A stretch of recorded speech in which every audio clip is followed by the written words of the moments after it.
अस्सलाम वालेकुम dear students, उम्मीद आप सब खैरियत से होंगे। हमारा आज का जो लेक्चर है ये बहुत ही इंपॉर्टेंट है लॉ गेट एस्पिरेंट्स के लिए।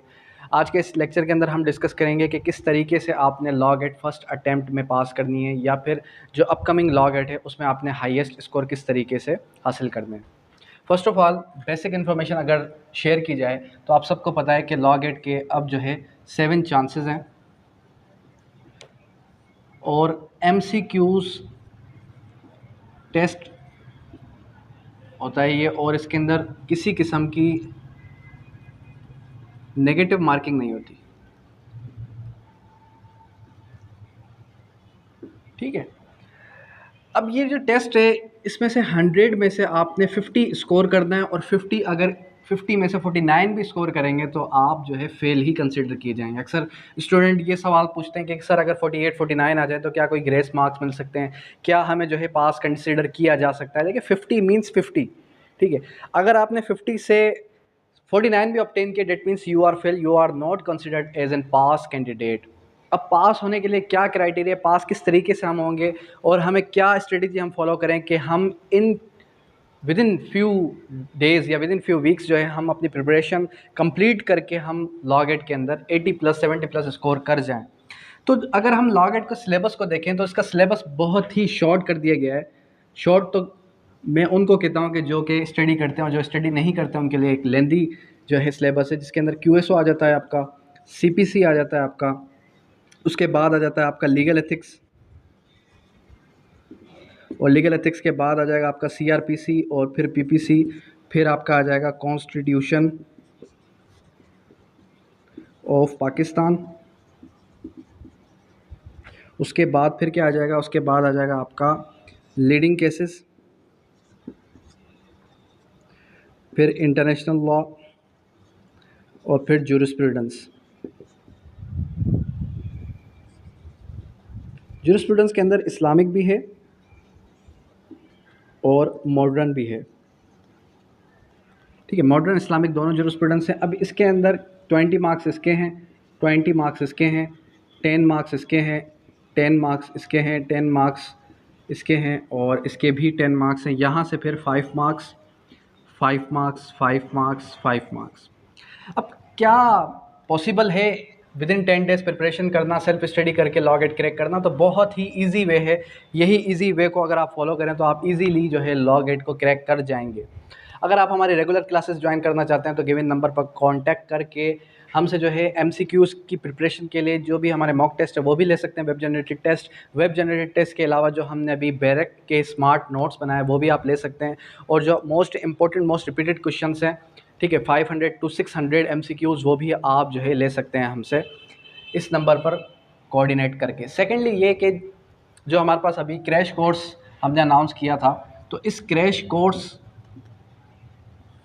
को ज्वाइन करने से क्या होगा कि सिर्फ और सिर्फ वही कैंडिडेट्स जिनकी अच्छी अंडरस्टैंडिंग है लॉ की वही ये क्रैश कोर्स ज्वाइन करें। और इस क्रैश कोर्स को ज्वाइन करने के बाद 10 डेज़ का ये कोई क्रैश कोर्स होता है और 10 डेज़ के अंदर हम एवरी डे पे 2 आवर्स प्लस क्लास लेते हैं और उसके बाद जो है आपका मॉक टेस्ट ले लिया जाता है, ठीक है। मॉक टेस्ट लेने के बाद फिर नेक्स्ट डे पे CPC है तो CPC का टेस्ट दिया जाएगा, उसके बाद लीगल एथिक्स है तो लीगल एथिक्स का टेस्ट लिया जाएगा।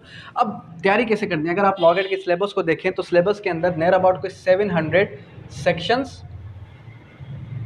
प्लस आर्टिकल्स और प्लस आपके रूल्स कंबाइन अगर आप इसको करें तो लॉ गेट का पूरा जो ये सिलेबस है इसको अगर आप जोड़ दें तो ये बन जाते हैं 700 प्लस सेक्शंस, आर्टिकल्स और रूल्स। इनको किस तरीके से हम याद कर सकते हैं?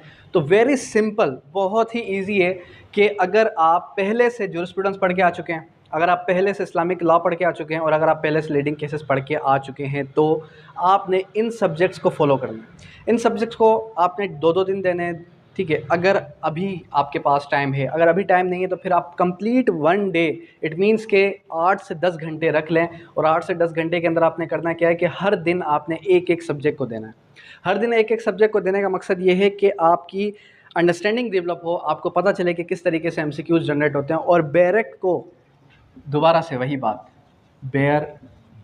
एक्स को जितना ज़्यादा फोकस करेंगे, जितनी ज़्यादा उस पे कमांड हासिल करेंगे, उतने ज़्यादा चांसेस हैं कि आप लॉग गेट क्रैक कर जाएंगे। अगर आप लग गए किसके पीछे, एमसीक्यूज़ के पीछे, अगर आप लग गए किसके पीछे, नोट्स के पीछे, स्मार्ट नोट्स के पीछे, तो आप हरगिज़ लॉग गेट क्रैक नहीं कर पाएंगे, because log gate is all about barracks.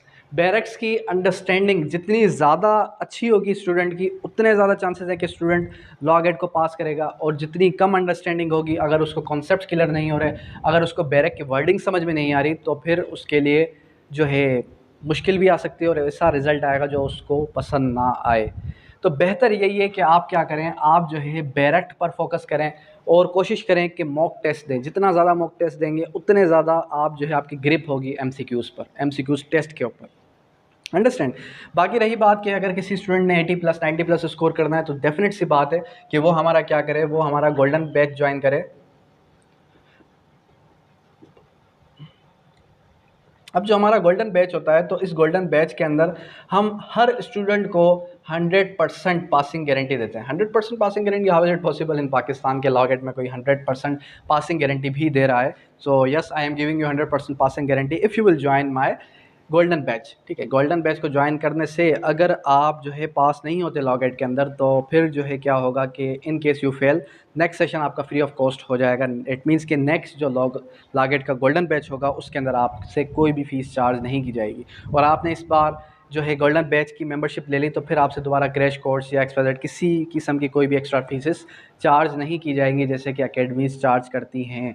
Understand. तो हमारा जो बेसिक मोटिव है एकेडमी का, वो यही है कि हम फैसिलिटेट कर सकें स्टूडेंट्स को, ना कि कोई हम जो है अपनी अर्निंग स्टार्ट कर लें XYZ। ठीक है। बाकी ये है कि आप कोशिश करें कि जितना ज़्यादा आप जो है डायरेक्ट की वर्डिंग पर फोकस करेंगे, उतने ज़्यादा चांसेस हैं कि आप क्या कर जाएं, आप जो है लॉ गेट को क्रैक कर जाएं। अदरवाइज़ रिज़ल्ट जो है आपके सामने ही आएगा। आप जितनी मेहनत करेंगे, आपको उसका फल ज़रूर मिलेगा। बाकी मोटिवेटेड रहें। अक्सर स्टूडेंट ये होता है कि डीमोटिवेट हो जाते हैं, फर्स्ट सेकंड थर्ड टाइम जैसे ही फेल होते हैं, उसके बाद उन्होंने अपना माइंड सेट कर लिया था कि अब हमने लॉ गेट नहीं देनी। ये हरगिज़ ना करें, बल्कि आप जो है जितना ज़्यादा हो सके उतना ज़्यादा अपने वर्ड्स को या फिर लॉ की वर्डिंग को अंडरस्टैंड करने में लगाएं। ठीक है। अब यहाँ तक कोई क्यूरी, कोई भी क्वेश्चन हो किसी स्टूडेंट का, तो वो कर सकता है। Thank you, let's all.